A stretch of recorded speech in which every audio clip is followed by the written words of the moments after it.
It's another beautiful morning out here for my 2-mile walk. Enjoying a cup of Dunkin' Donuts coffee, black. Contemplating if I should do a prolonged fast today. Typically I only go about 16 to 18 hours. Seems to do pretty good for me, but every so often I like to kick it up to 24, 48.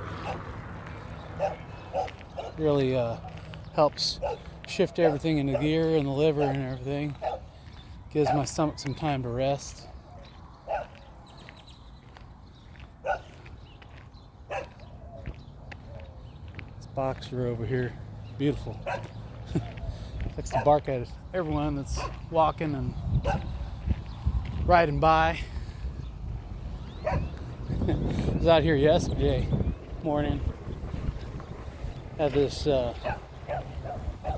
older lady, I think she lives nearby, out pacing me like she was Captain America. She was like, "On your right." I take like a really slow pace. You know, I'm not trying to speed walk or I don't really care to jog actually. At least not on these roads. I'd rather do that on a treadmill. Break your ankle out here. The way these roads are made.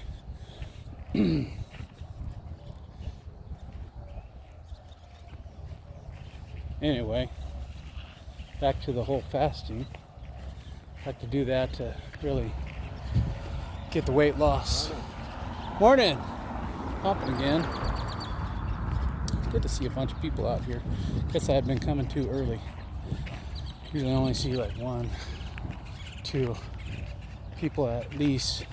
A few out here right now. That's great. All how much older than me? I guess everybody else is working right now. I'm considering joining one of the local gyms here. I haven't really checked it out yet. I know I was gonna wait like a month before I started lifting, but with adding the walking in, already feeling a lot better and kind of gearing me up to go and start lifting, other than just doing the body weight exercises. Anyways, back to the fasting. It really, like I said, kicks in the weight loss. Your body goes into this process called autophagy that I've been trying to learn more about, where it breaks down all the damaged tissue in your body, and then uses that once it's been broken down to rebuild new cells. And it isn't like a recent thing for me to have done the fasting. I'd say it was probably 10 years ago where I was introduced to it by my, what was she? Nurse practitioner at the time. I think she might be a doctor now. Out in Corpus, from Corpus Care.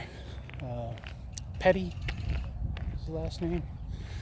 And I don't remember the name of the nutritional supplements that I was using, but part of the whole system for that supplement line was that you would have one day out of the week where you would fast. And I did notice a good number of results back then. And it was also back then that I finally, got myself away from that 400-pound mark and lost enough weight, at least then, to be able to really breathe a lot better. I had a doctor previous to her out in Kingsville. I won't say the name, but their bedside manner regarding my weight, I didn't appreciate it too much then. I I should probably listened a little bit better instead of just kind of huffing out of there, a little pissed off the way they laid it out for me, which I might talk about some other time. But Dr.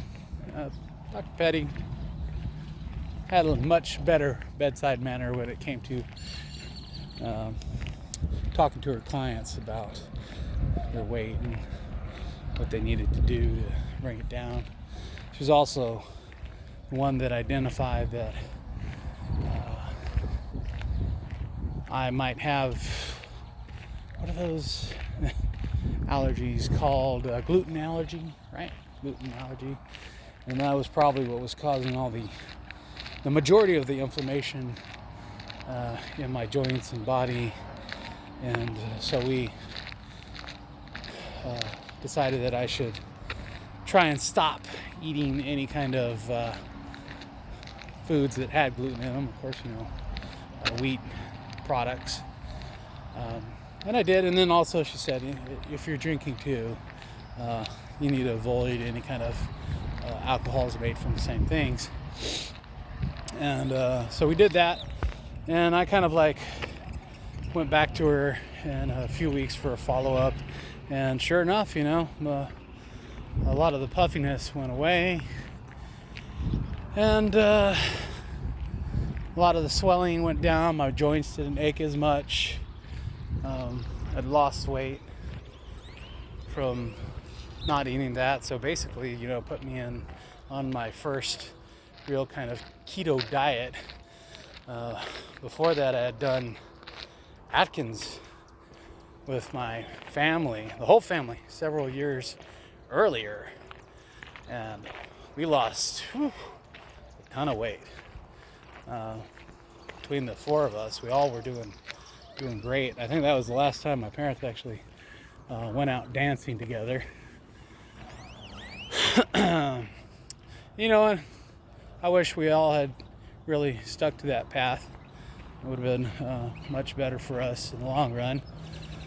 And but hey, getting back to it,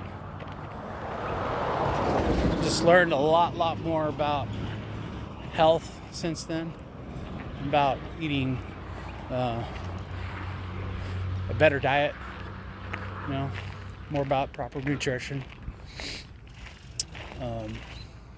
Still, of course, those gluten allergies aren't going to go away.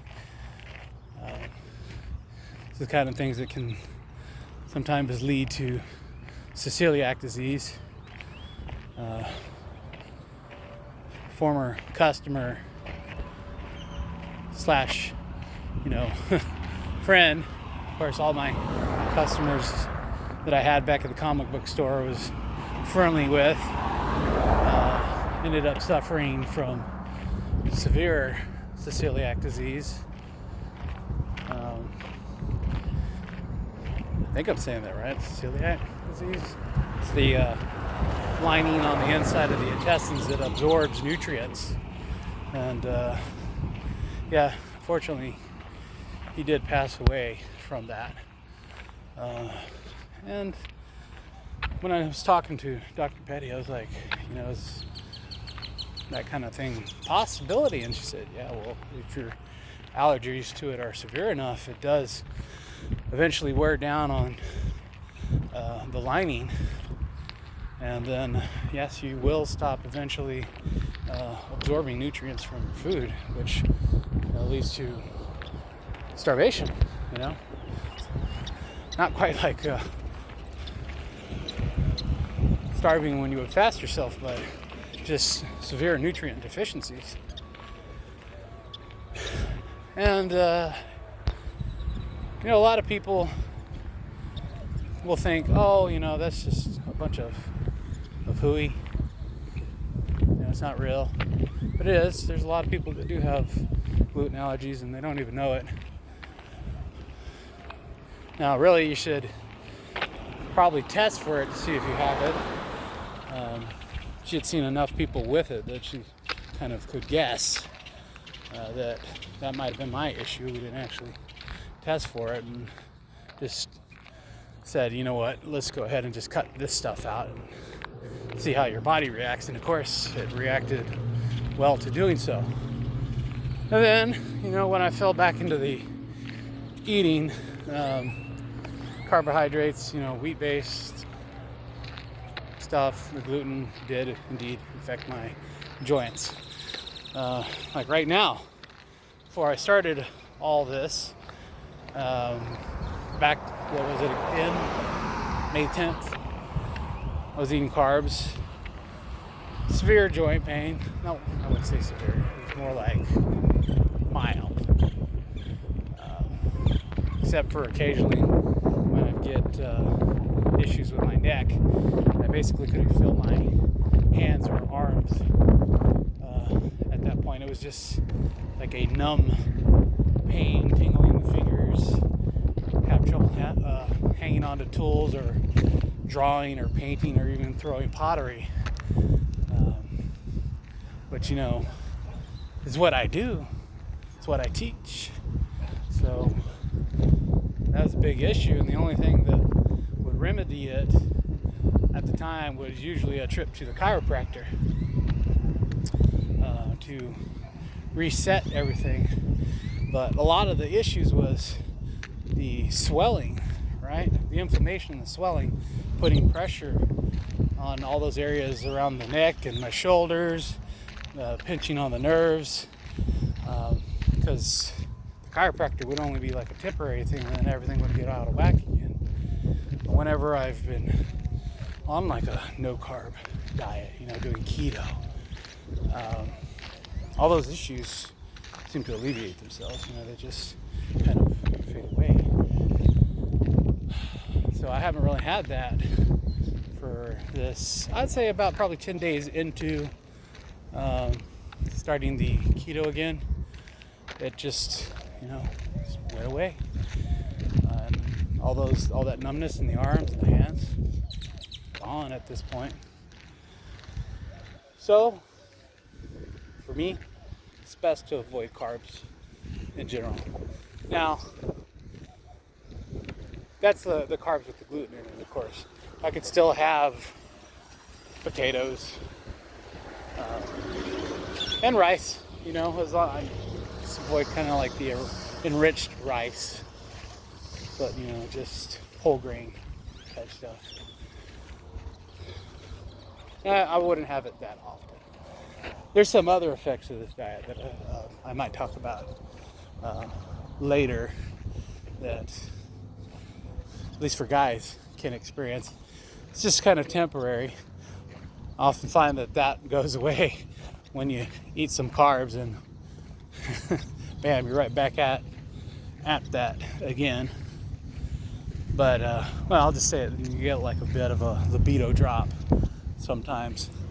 But like I said, I think that's for some reason has to do with the carbohydrates, because when you eat some carbs from like a potato or rice, yeah, that's not an issue anymore.